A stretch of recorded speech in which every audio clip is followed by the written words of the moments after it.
integrated marketing approach in fisheries. Reporters are the main role of Almohalik and Cathedral Carpet. There are three units to this module. Unit 1, Seafood Export.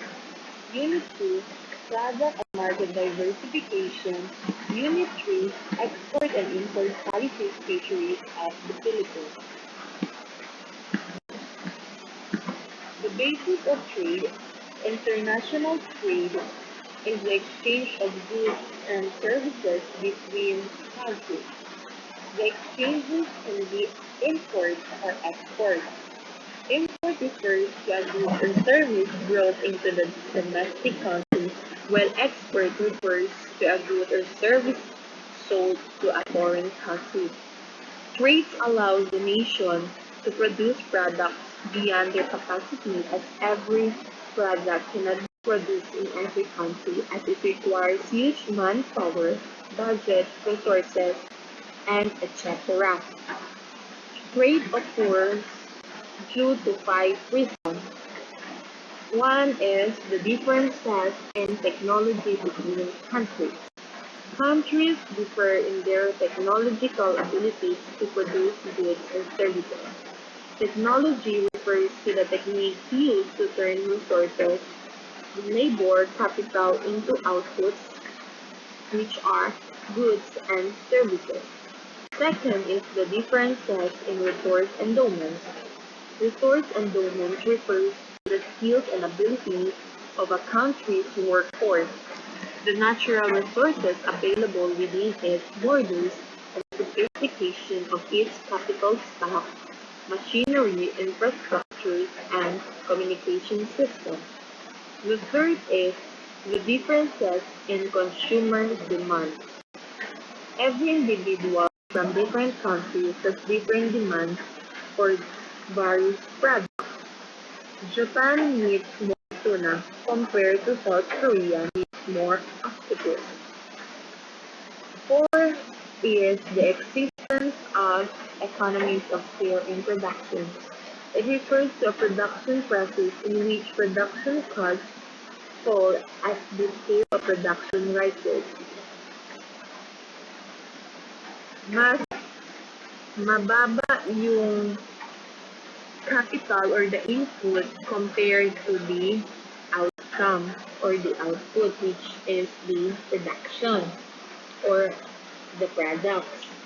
And it can improve in world productive efficiency and welfare benefits, thus accurate to all trading countries. The fifth reason is the existence of government policies. Government tax and subsidy programs alter the prices charged for goods and services. Government from the country protects the domestic supply from imported supply from other countries. They increase the price for imported supply or imported goods para mas tangkilikin ang mga produkto ng ilang bansa. Trade is based on the benefits gained from specialized production and the relative advantage that the country has in the production of certain goods. Trade is based on the benefits gained ng na-produce nating produkto. Ito tungkol sa gaano kadaming produkto ang na-produce ng isang bansa. Because some of the results from that is mas mababa yung kalidad kaysa sa lugar na that has advantage in producing that certain goods. Free trade means that countries can import and export goods without any tariff barriers or other non-tariff barriers to trade. Tariff means taxes on certain imports. They increase the price of imported goods, making imports less competitive.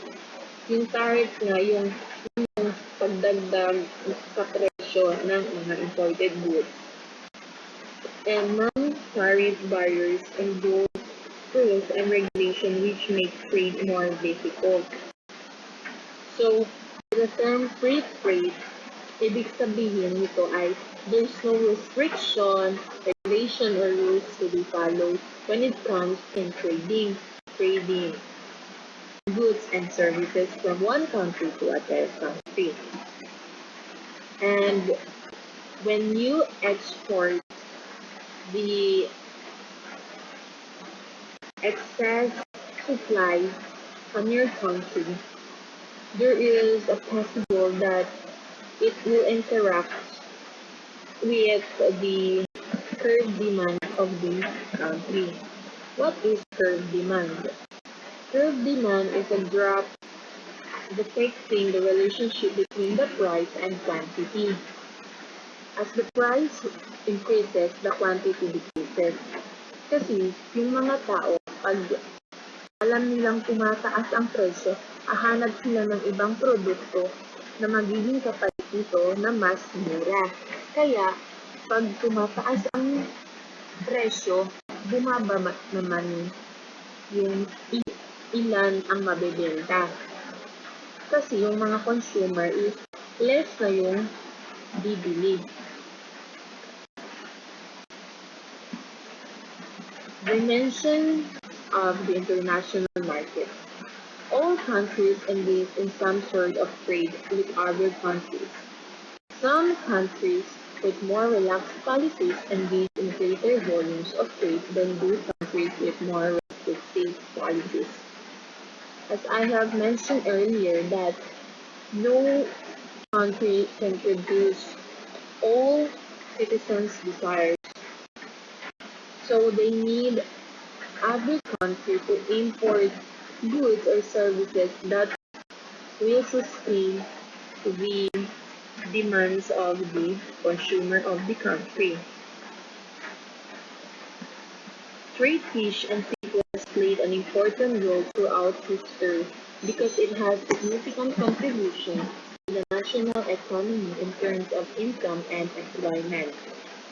Countries with important coastal fisheries resources, such as Peru, Ecuador, and Chile, implemented EEZs in 1952 in reaction to foreign fishing vessels exploiting resources considered as belong to their nation.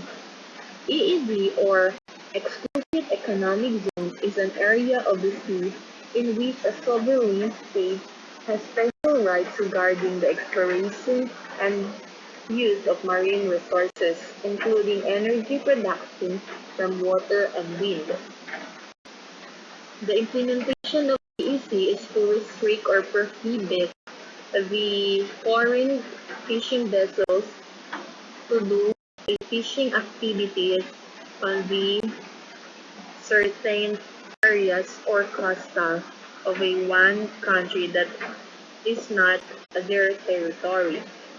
And in result with that implementation, countries such as Spain and Japan that have relied on the distant water fishing fleets for their domestic supply were cut off from rich fishing areas.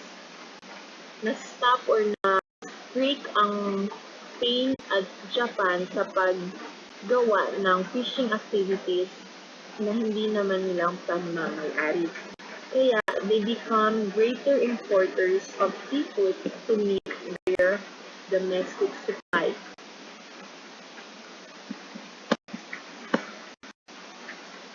Seafood products are among the most widely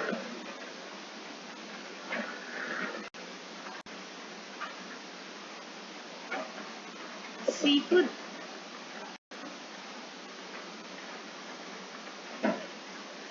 Seafood products are among the most widely traded types of food categories according to World Bank 2013.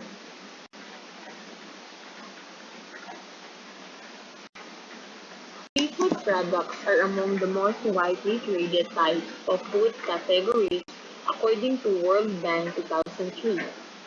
Trade in fish products is particularly important in Asia, where fish products are the largest group of food products traded, and fisheries commodities increased by 8.3% per year from 1976 to 2012, or the year 2000.